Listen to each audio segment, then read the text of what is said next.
It's officially been 1 week since the Nintendo Switch 2 came out, and so I just kind of wanted to talk about that experience of that first week, everything that has come with the Nintendo Switch from the eyes of me. It's interesting because we didn't get very much pre-release, hands-on, discussion, footage, things like that from people that weren't directly working with Nintendo.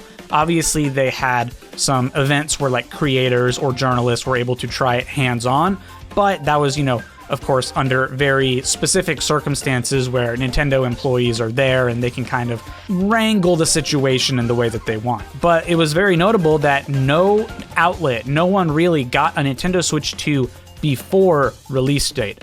All of the journalists, everything like that, they all got the Switch the same day you and I did. So it didn't necessarily create an uncertainty about the Switch 2. I mean, going into it, I think a lot of people were confident about its performance and things like that. But it did, to some degree, give us a level of uncertainty just because we didn't have very much to go off of. So that's why I just want to talk about this week and sort of give a perspective on, everything. So I woke up on the morning of June 5th, ready to go get my Nintendo Switch 2.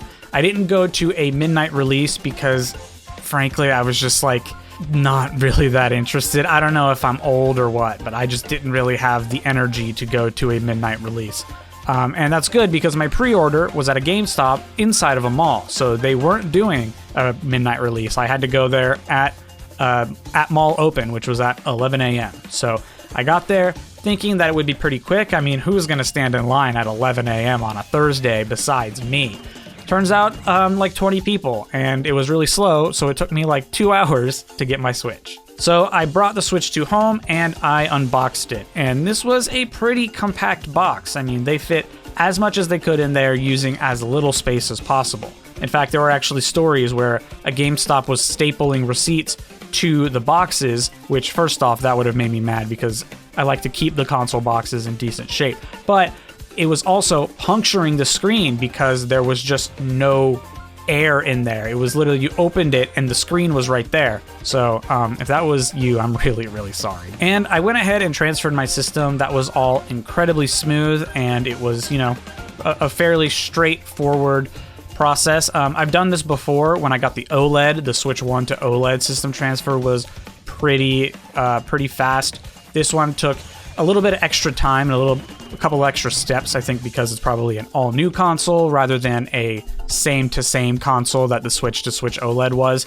But overall, it was pretty quick, and I was done probably in half an hour to an hour, I think is probably correct. So getting this thing in your hand is, of course, something really special and exciting the first time you do it, and the reviews weren't wrong. This thing is considerably bigger, and it feels a little less cheap. I mean, the Switch 1 had some level of cheapness to it, and I think that probably had to do with the Joy-Con rail system.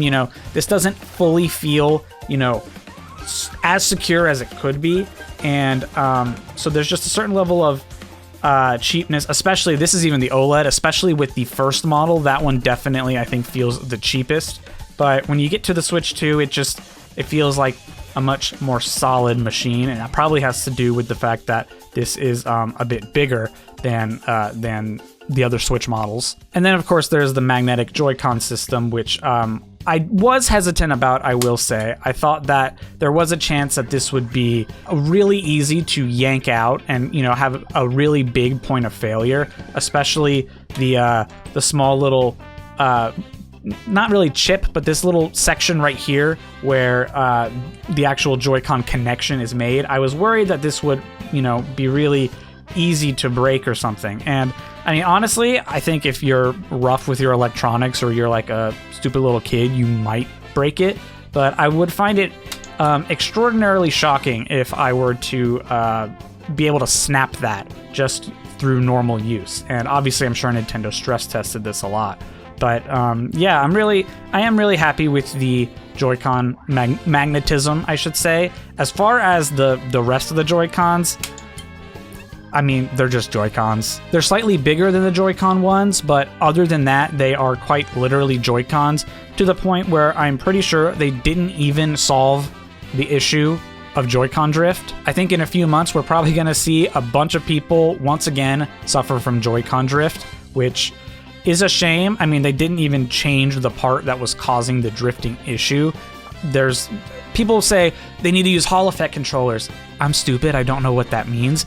All I know is that there's a part that can make this not happen, and Nintendo has chosen, once again, to not use that part and instead use the previous parts, just make it slightly bigger, and you're gonna see Joy-Con drift soon. Which is a shame. I don't use Joy-Cons very often outside of travel, so I actually don't have any Joy-Cons that have suffered from Joy-Con drift, because when I'm home, I use a Pro Controller or I use a GameCube controller, depending on the game.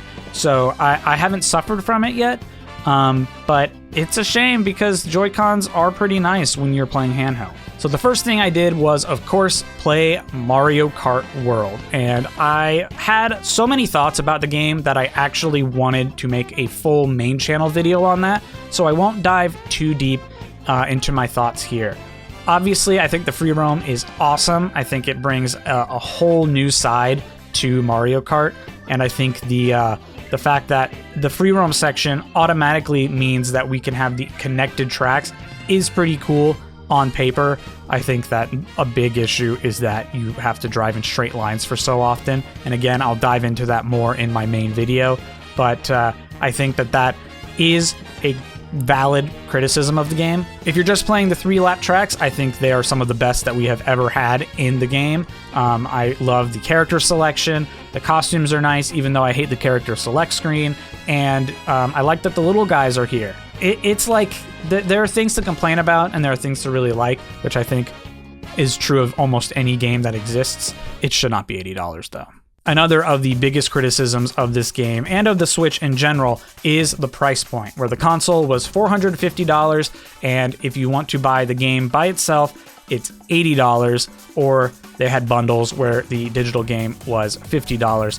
I don't really love digital games. If it's a big game that I know I'm gonna want to play for years to come, I will definitely purchase it physically. So unfortunately, I had to spend the extra $80 to get a physical copy, but it should not be $80. I don't know what their justification was. The work that was put into it required an $80 price point, and I just don't see how that can be the case when you have games like Breath of the Wild and Tears of the Kingdom, which are bigger and have more in them, and were only $60 or now $70 on the Switch too. But that just doesn't really make sense to me. For the console, I think $450 is a little on the steep end, but I think it's reasonable. But the $80 price point really does make me raise my eyebrows.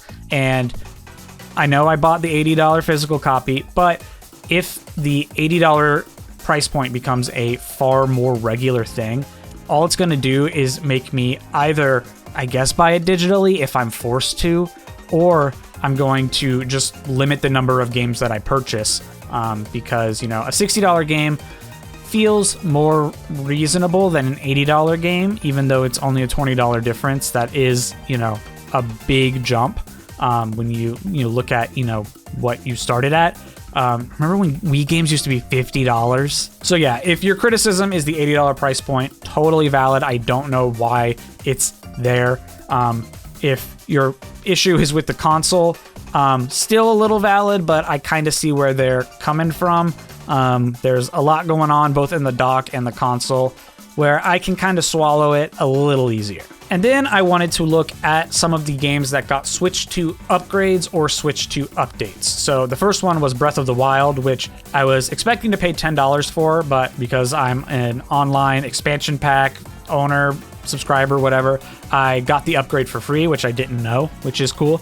And I booted up Breath of the Wild, and this game looks great. I didn't do any of the additional, Zelda's Notes or whatever it's called, field guide.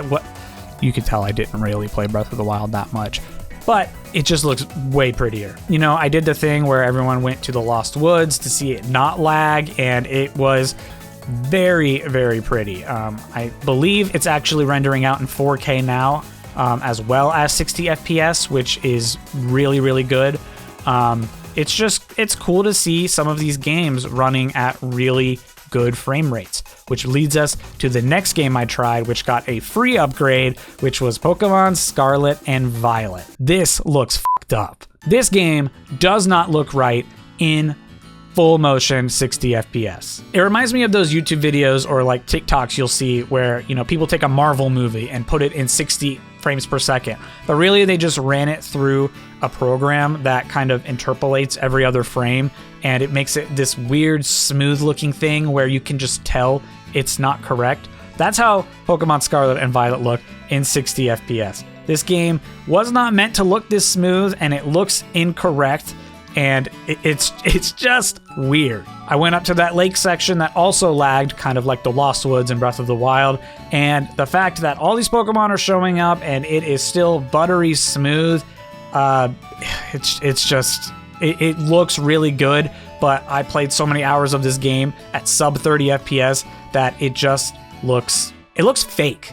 Now, the game still looks ugly as sin. I mean, mobile games look better than this, but at least now it's ugly as sin in a smooth frame rate. I actually have a conspiracy theory that a Nintendo Switch Pro was supposed to come out in coordination with this game, and I think either the pandemic happened or Nintendo internals delayed it, or both, but the Switch Pro just never ended up coming out, and so Scarlet and Violet technically ran on the Switch 1. They probably changed some things to make it run even a little bit better, but I think it was really supposed to be a Switch Pro or a Switch 2 release game, and that just never happened. And so now we're actually looking at the game as it was developed and as it was supposed to look.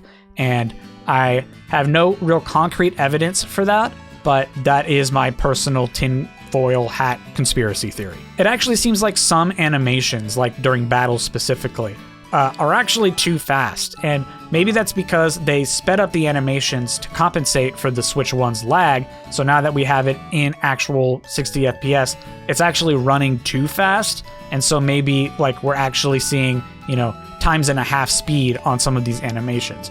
That could be the case, or I could just be, you know, perceiving it that way because I watched it be so laggy all these years. The other thing a lot of people tried, which I verified, was that the Smash Ultimate character select screen actually loads all of the costumes pretty quickly. On the Switch 1, you would have to go and find your character and then click through the costumes, and you wouldn't see any of the costumes, and then they would all appear because it would load through them all sequentially.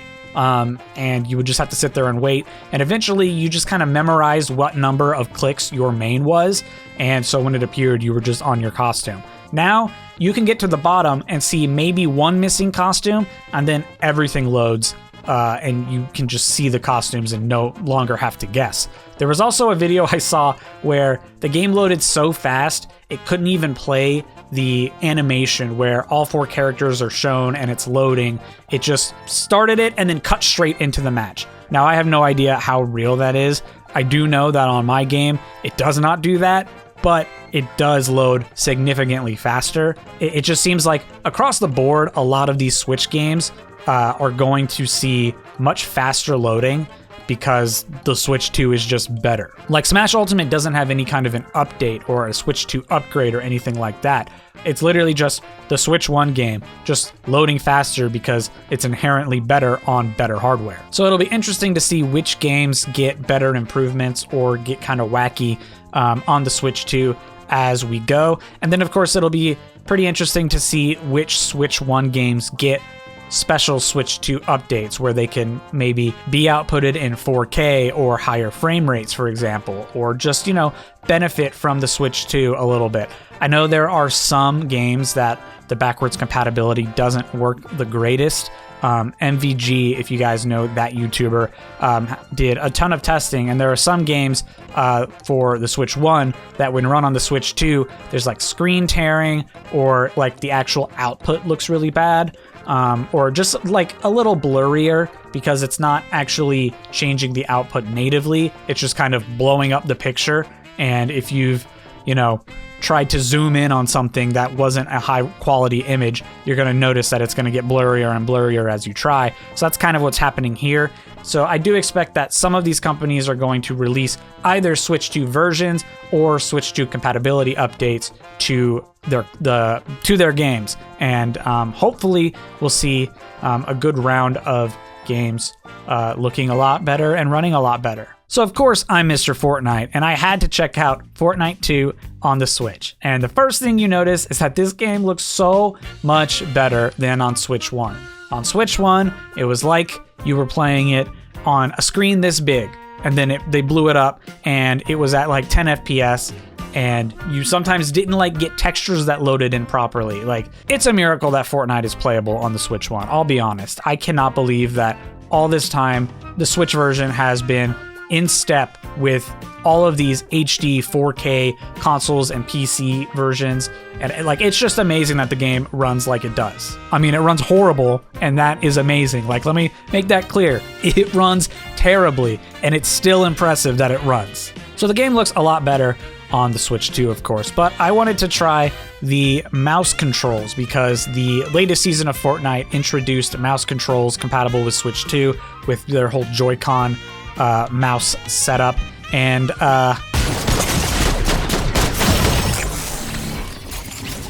it's not for me. I mean, it's really cool that it's a thing. I'm sure there will be some cracked people on it, but I play regular mouse and keyboard, so this first off was difficult to wrap my brain around, and then it was just like too sensitive, but I didn't want to mess with my PC settings by changing the mouse settings, so I was worried that it would carry over, so I didn't bother changing it. I only played the one game. I'm surprised I didn't get a bunch of bots, but it's cool that it works, and I'm interested to see which games are going to take advantage of it. I mean, there are no shortage of first-person shooters that are on, or third-person shooters, just shooters in general, that are on the Switch. So I'm sure a lot of them are going to take advantage of these mouse controls, and it'll be really interesting to see. And then last but not least, I tried the GameCube games, and yeah, these all run and look pretty good. There's not a ton that I could say that someone else who's much smarter and knowledgeable about emulation could say. It is a shame that it only came with 3 games, but they roll these games out pretty regularly for all of the other libraries, and I think the more advanced the console becomes, the more tweaking that the emulator that they're using is going to require in order to make these games run better and run the best that they can. For example, we look at Dolphin Emulator, and there are games that just does not run right, and it's because no one's bothered putting in the effort to tweak it and, you know, make it better for specific games, both on the Wii and GameCube side. So the same is going to apply here to Nintendo, but with a more curated library, hopefully that means that more resources will be put into each and every game in order to make each and every game run and look as good as it can. And I know that they've got a huge lineup that they want to release based on their announcement of this service, so I'm really looking forward to more games. But what I can talk more about is the GameCube controller, which you know I had to pick up. And this thing feels so good, which is not surprising. I mean, they've been making GameCube controllers for a long time. They come in waves, usually coinciding with Smash. So we had like the Smash 4 GameCube controller, then the Smash Ultimate GameCube controller. So they've kind of got that system sort of in place and more recent than some of the other controllers. Like, I can't imagine the files they had to dig up to pull out the N64 controller. But for the GameCube controller, it feels really good. I'm sure that some controller nerds out there for the GameCube controller will point out how it is flawed in certain ways, and I'm sure it is. I'm sure that like the OEM controllers that they released for Smash or all the way back from the GameCube days, I'm sure those are much better for Melee specifically, because those controller nerds are usually focused on how it works for Melee.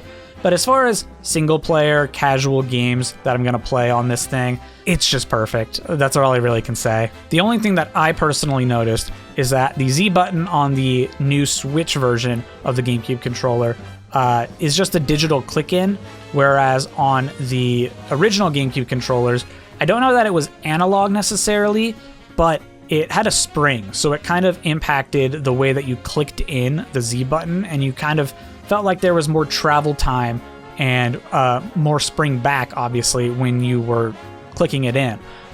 Again, for single-player games, casual games, this isn't going to be that big of a deal, but it was something that I immediately noticed. And that's my first week with the Switch 2. I did do some other minor stuff. I checked out Mario Odyssey's update. I think that one improves the frame rate, maybe renders it out in 4K. I'm not fully sure. I checked out the N64 games, and I gotta say, that was pretty much all I did this week because I put a lot of hours already into Mario Kart. I really wanted to grind out the costumes, grind out the characters. I still don't have them all because the minions are really difficult to get because it's all based on Kamek. So yeah, I'm really enjoying it, but the question is, should you enjoy it? If you're not a content creator and you're not a Nintendo loyalist, I think that not buying the Switch 2 just yet is perfectly fine. Honestly, when you consider what the Switch 2 is offering you from day one, exclusively for the Switch 2, it's basically Mario Kart World and the GameCube Nintendo Classics lineup. Yeah, other games are getting updates and improvements, and that's cool, but all of those games are still playable on the Switch 1, and there's nothing that they're offering that, to me, is worth $450 for you to go personally get. Like, I'm not paying $450 to play Pokemon Scarlet in 60 FPS. As cool as it is not worth just that. So honestly, if you're waiting 6 months, a year, maybe, to get a Switch 2, I totally get that. We've got Mario Party coming up, we've got Donkey Kong coming up, we've got Pokemon and, just different things that are coming to the Switch 2 that are escaping my head right now. But we've got stuff coming to the Switch 2, but the interesting thing is some of those games are even coming to the Switch 1 and just getting Switch 2 updates. So you're not even getting exclusive stuff for the Switch 2. So honestly, if you're waiting, more power to you. That makes sense, especially considering $450 is a lot to spend on a console than $70 or $80 games. And, if you're not going to be playing the Switch 2 for the Switch 2 very much, it makes sense to wait. And I'm totally, I was going to say I'm totally okay with that, as though I'm like the decider of what's okay in the world when it comes to Nintendo. But listen, if you're waiting, or if you don't want to buy it because it's too expensive, I totally get it. But now it's time for me to go play my $450 Tetris 99 machine.